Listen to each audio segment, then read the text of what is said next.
Comment capitaliser cette mobilisation naissante pour certains, renaissante pour d'autres de mon âge?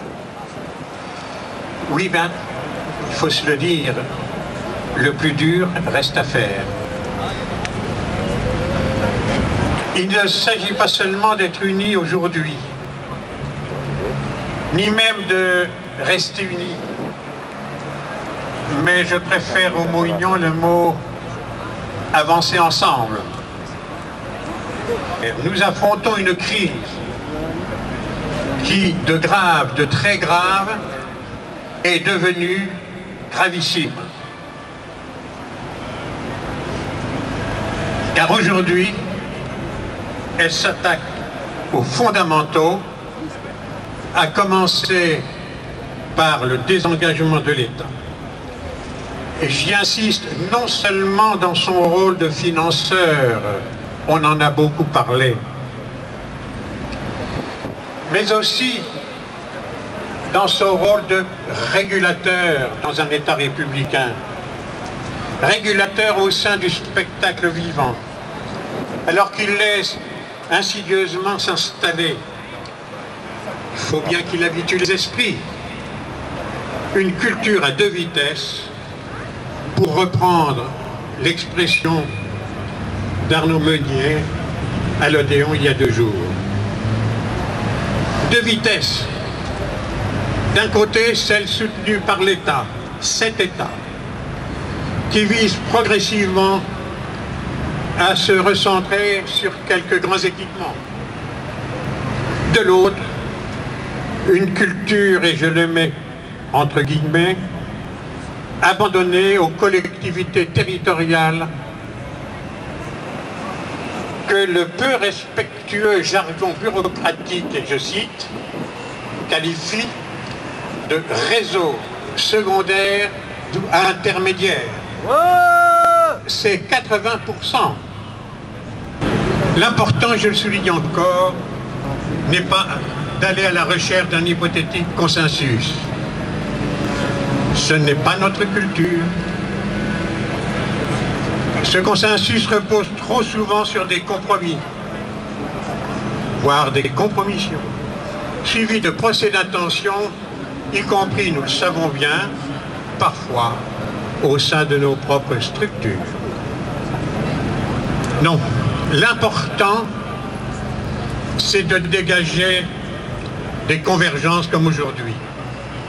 Et j'insiste sur le terme, pas consensus, convergence, sur lesquelles nous devons concentrer nos énergies communes, chacune reprenant son autonomie lorsqu'il y a divergence, qu'il s'agit de la méthode ou du fond.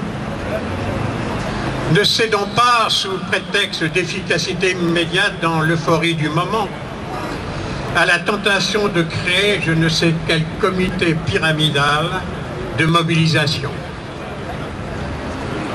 Je crois qu'il nous faut, on ne peut pas être d'accord, il nous faut pour l'instant continuer à fonctionner en réseau d'échange d'informations, de mutualisation des idées et des initiatives pour que nos énergies se nourrissent et se renforcent les unes les autres pour devenir, et c'est le plus important, non pas seulement un réseau, nous en avons eu tant, mais un réseau durable. Car la lutte sera longue et aussi, pour qu'elle soit longue, oserais-je le dire, un réseau tolérant, ce qui veut dire, dans ma pensée, allergique à nos lassantes querelles de chapelle. Et pour tous, un seul mot d'ordre pour l'avenir, mobilisation générale comme aujourd'hui en province. Je n'oublie pas l'Île-de-France qui est une province. En Île-de-France et à Paris, mobilisation générale pour la sauvegarde de la diversité artistique et culturelle en danger. Ouais!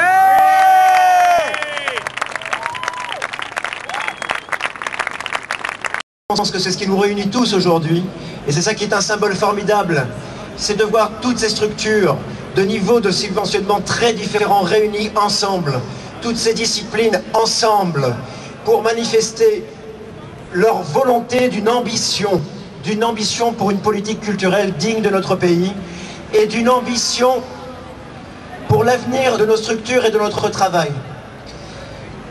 Aujourd'hui, le spectacle vivant subventionné par l'État, ça représente quand même 30 millions de spectateurs payants et 70 000 représentations.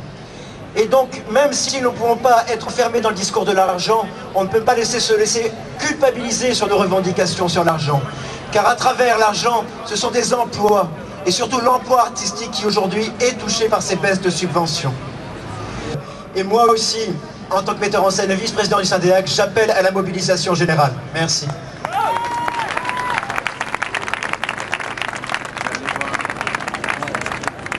Dans une lettre de mission du président à la ministre de la Culture, qui a été par la suite reprise par le ministre de la Culture aussi, il a été acté de l'échec de la démocratie culturelle. La première question que je voulais me poser, c'est d'où vient l'expertise de cette affirmation? D'où ça vient? Comment on sait? Comment le sait-on? Finalement, on est censé acter une chose qui est dite. D'où vient l'expertise de ce constat? C'est une chose assez importante, puisque moi je pense que la première action que nous devons mener ensemble dans les jours qui viennent, les semaines qui viennent, c'est nous, acteurs de la culture, citoyens, publics, nous repositionner en capacité de produire de la connaissance et de l'expertise de ce qui se passe dans la culture aujourd'hui. Il ne faut pas oublier, il ne faut pas se laisser déposséder du domaine dans lequel on travaille. On accepte trop facilement des prises de décision qui reposent sur rien du tout.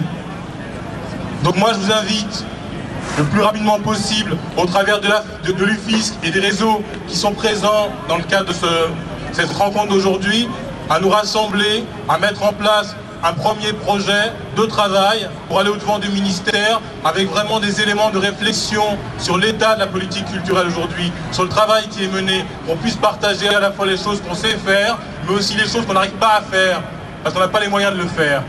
On nous sert